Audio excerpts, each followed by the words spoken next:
Hello, everyone. Joy of homeopathy. I think it was in 1983. Yeah, it must have been 1983 that destiny has chosen me to create some tools for you, for our profession, which I believe are useful to many, even here. And it was a long road, sometimes a lonely road in the monk mode, working just in a confined space. It was a road with some opposition, but I must say it was my road for joy of happiness, for the things I have been able to create. And most of the joy came because I was able to do it with a lot of people. Many of them became friends. So this is my joy of homeopathy. I will speak about some of these realizations now in this lecture. And I would like to pay tribute also to David Warkentin, United States, because I believe he too has been making incredible efforts and investigation in his life to digitalize the profession and to convince almost the homeopaths that using a computer is not against the science or the art of homeopathy. So my lecture will be about my most beloved brainchild, which is synthesis. And so we have to go to the beginning, to Kant's Repertory. And in this lecture, I will give a time lapse and jump from what was before and what is today. And so before, there was a repertory in paper. And this guy is the start of that, digital repertory. He's the father of a child that was cured by homeopathy. And when he saw the homeopath working in his repertory with his fingers in the leaves, you remember, looking, this rubric, compare, he said, "What are you doing?" And he explained the repertory, the process of crossing two rubrics, etc. And he was a father of a child, but also a professor of computer science, and he said, "We'll do this by computer." And so, in fact, he has digitalized Kant's Repertory, one of the very first ever in the world. Then we got the digital repertorization, that was in the mid-80s. Radar was launched, etc., etc. So this is the start, a funny story, a cure was the start of this digital revolution. Now let's go back to the other part of it, which is Kant's Repertory. And I would like to remind you, just to give you the whole idea of the repertory, that Kant himself was using different repertories at the time. These are just a few of them.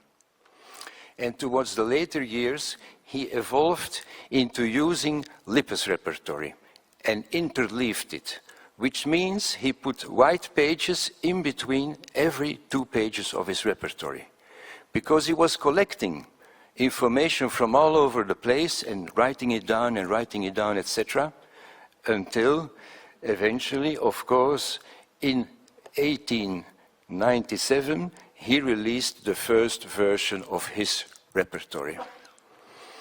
That went on, and he still released in 1982 a second version of his repertory. Then the successors, third, fourth, fifth, fifth, and sixth edition, American edition of Kant's Repertory. And that work has been the standard for repertories. It's been conceived in such a good way, the content-wise ideas, the structure-wise ideas, that's been a standard. And it's been staying in there for a long time. Even my first repertory, it was a Kant's Repertory. And it was not just the standard, it was like, there was a feeling that you had to use it as it was. Or maybe also because Kant said on stage, "I think the work is complete now," when he finished the second edition. And even today, there are homeopaths who are very happy using Kant's Repertory and who feel that they can help a lot of patients. However, in 1973, Bartel and Klunker came with the synthetic repertory, additions from Haring, Clark, Allen, etc. And so there was like a split. When I came into the homeopathic scene, there was like a split. Those who said, no, just use Kent. But there was this idea, maybe we can make additions. And this was even more strong when Kusse came with his Repertorium Generale, because he had additions throughout the whole repertory, 72 sources. And in this period, I had met Fischvet, Jean Fischvet, the professor, because for his project he contacted me. At the time I was the president of the largest Belgian homeopathic school, and he wanted to have some kind of core team to guide him in the project. And he had digitalized Kent's repertory, and one day he told me, tu sais, c'est juste une banque de données, ce n'est qu'une banque de données, it is just a database. It's open, I can make it open to you, and you can start adding to it, you can correct it, you can change the structure, it's just a database now. It's not a book that is closed and unchangeable. And this was the beginning of the synthesis repertory. I give you the timeline. So we have the paper repertory, the Kent repertory, that you see on the top, 2 editions by Kent himself, and then just a short summary of synthesis, where the first release was in 1987. So just a little joke, if I may. Look at the years. Kent's repertory, 1897. My first synthesis, 1987. Okay, you got it? I just saw it preparing this lecture, and I never realized it anyway. But what is the real issue here is that we have been able to move ahead so much faster since the repertory was digitalized. Kent, in his lifetime, he has been releasing 2 versions, 2 editions. In the 35 years between the first and the most recent edition, I have released 13 editions. So it means that because of the digitalization of the repertory, it was possible to use it as a database, as Fischvet said, and we and many people could make changes to it and collect the information. New provings are welcome and put available and can be used by the community so quickly, much quicker. This translates in 2 figures. To the left, you see Kent. To the right, the orange is synthesis Adonis, and you see how the number of references increases, how the number of auto-references increases to over 2 million. Or another way to show the increase in quantity, even if quality has always been the sole goal of our project, is that here in the versions 9 of synthesis, we go from roughly documenting 2,300 remedies to Adonis documenting 3,200 remedies. The second chapter I would like to explain to you is about the digital repertorization. Yes, of course, we switch back in time. There was a time we used these big spreadsheets, these big papers, and put crosses for remedies and symptoms. Of course, it was not very practical. And Kent, one of the ways he used is that he reflected what are the 2 most important critical symptoms of this patient, and then he crossed them and wrote down the remedies in common. In this case, 12 remedies in common. Then he took another symptom, like the desire for stool, which remedies are in common with the 3 of them, and went on until one remedy was left. We call this repertorizing by eliminating symptoms. And this was very practical. I've done it many times. It's much faster than on the big sheet putting crosses for every rubric, but there are really limits, and these limits have been lifted by the digitalization of repertorization. This is an example of a digital repertorization in our software, in any other software. And what is the change? One of the changes. If you would apply Kent's approach, you would see here that this has a headache case with strong odors and wind aggravation. There are two remedies, aconite and nux vomica, which cover the two symptoms. So we eliminate, according to this approach of Kent, we eliminate all the other remedies. But if we do it in a digital way and we just add a few more mind symptoms and general symptoms, we see that there are other remedies which cover one of the modalities and which do very well on the level of mental and general symptoms. So we have a much more open view on the case. You understand this? And the difference with Kent's approach? And the second issue I would like to mention is this is the case as if it was repertorized by Kent. This is Kent's repertory. Kent's repertory inside synthesis Adonis. It's another thing I've lectured about is repertory views. You can view Adonis just as if Kent. Okay? Now, this is a real case of mine. And these remedies were given, so I tried to find another angle to find another remedy.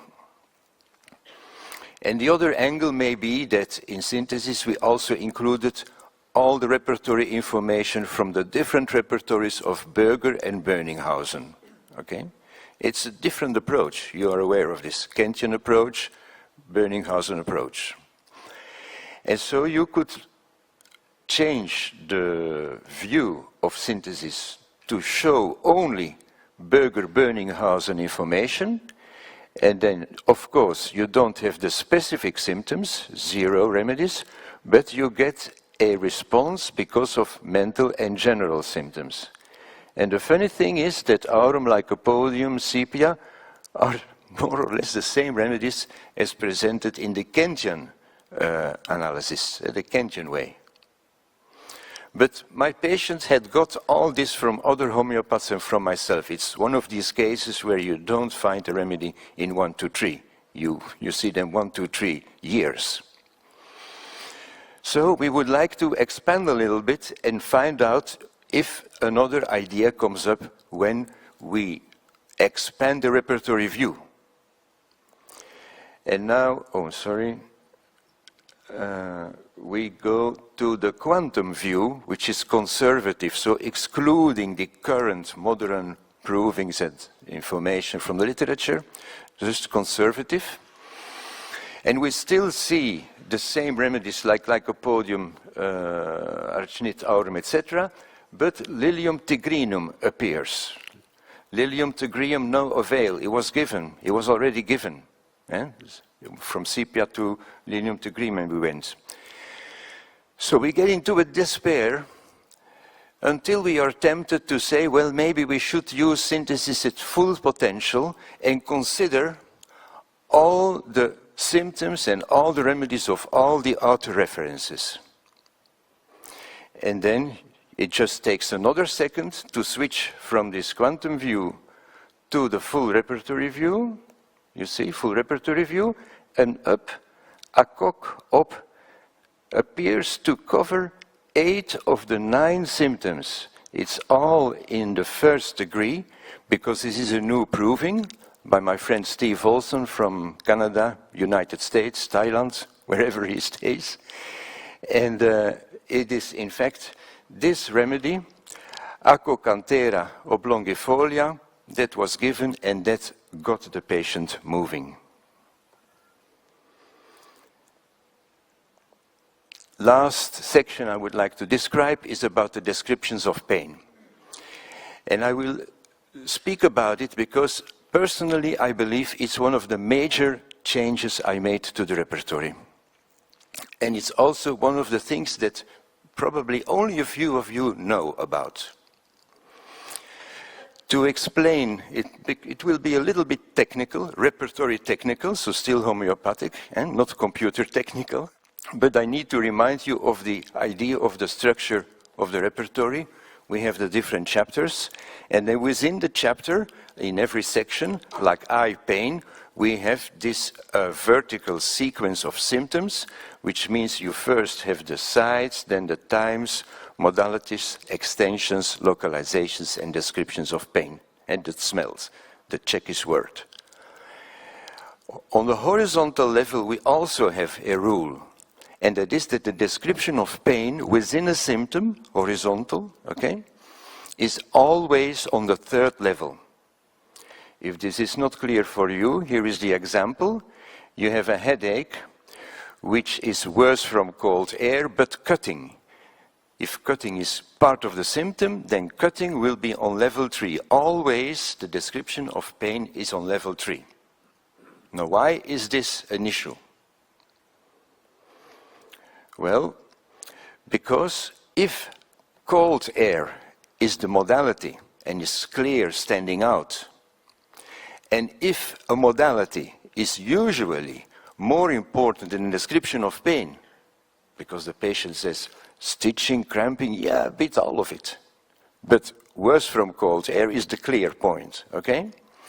Then you should be aware that if you're looking for cold air, there's also a rubric under shooting and under tearing, and these are just examples.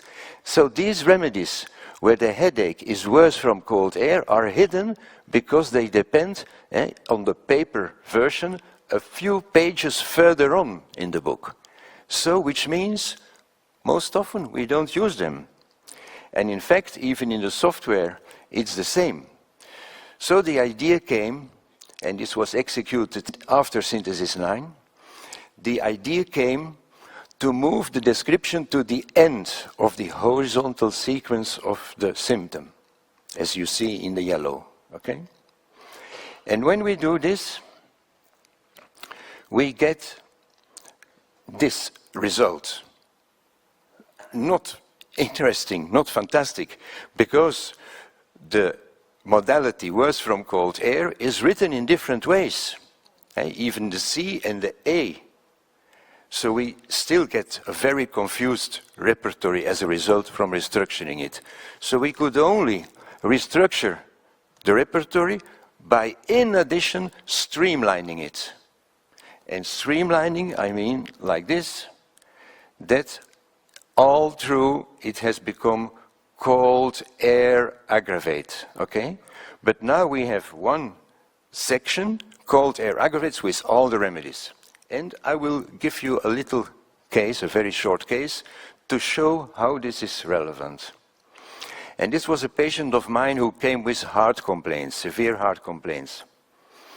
And I was happy because he gave a golden symptom. He said that his pain was worse when he was drinking. And drinking, he got some pain in the heart. And of course, I looked into the repertory immediately to find this symptom, and I didn't see it. You see, you go from coughing to eating, no drinking. But me too, I had to leave my Kent. And I knew that you need to look at other places. And when we go to stitching, we see drinking modality is there. And I should have given China to this patient. So this is a restructuring of the repertory where you can see, for example, cough during, tarantula, but 3 cough during remedies are hidden under stitching, etc. And I'll show you now, just by chance, how strong this difference is. Look, this is where the remedies are not copied. So there are 9 remedies which have a pain in the heart from inspiration, but there is a rubric with 12 remedies. Anacardium is common, but most of these remedies are not in the original rubric. So the idea was, let's put them together, so if there is really a patient with pain in the heart, inspiration aggravates, we see it all together. And we go from 9 to 18. Okay? And this is done throughout the whole repertory as of version 2009. Voila, this is my summary. What I have been explaining to you is that I believe digitalizing the repertory has allowed us to evolve much faster. I can give you one other figure, that is that we are now drawing information from more than 1,600 sources. Digital repertorizations, the S is in bold and underlined, because the fact that it is digital allows you to do it in a second, and you can even in one consultation look at the case with different repertorizations. Repertory reviews is part of that. Descriptions of pains have unlocked a lot of information. And at last, I would just like to thank some people, because all this work that I have done, it wasn't just me. It's been, I think, throughout my repertory career, homeopathic software career, if I may call it like this, there's been probably about 150 people who have contributed consistently to the creation of these tools, and I would really like to thank them a lot. Some of them have moved to the moon, to the sun, to the stars, but some of them are even here, and I'm very glad to meet them and to see them again and again. And I would like to say just one more thing. Let's stay in touch, and thank you for listening. Okay.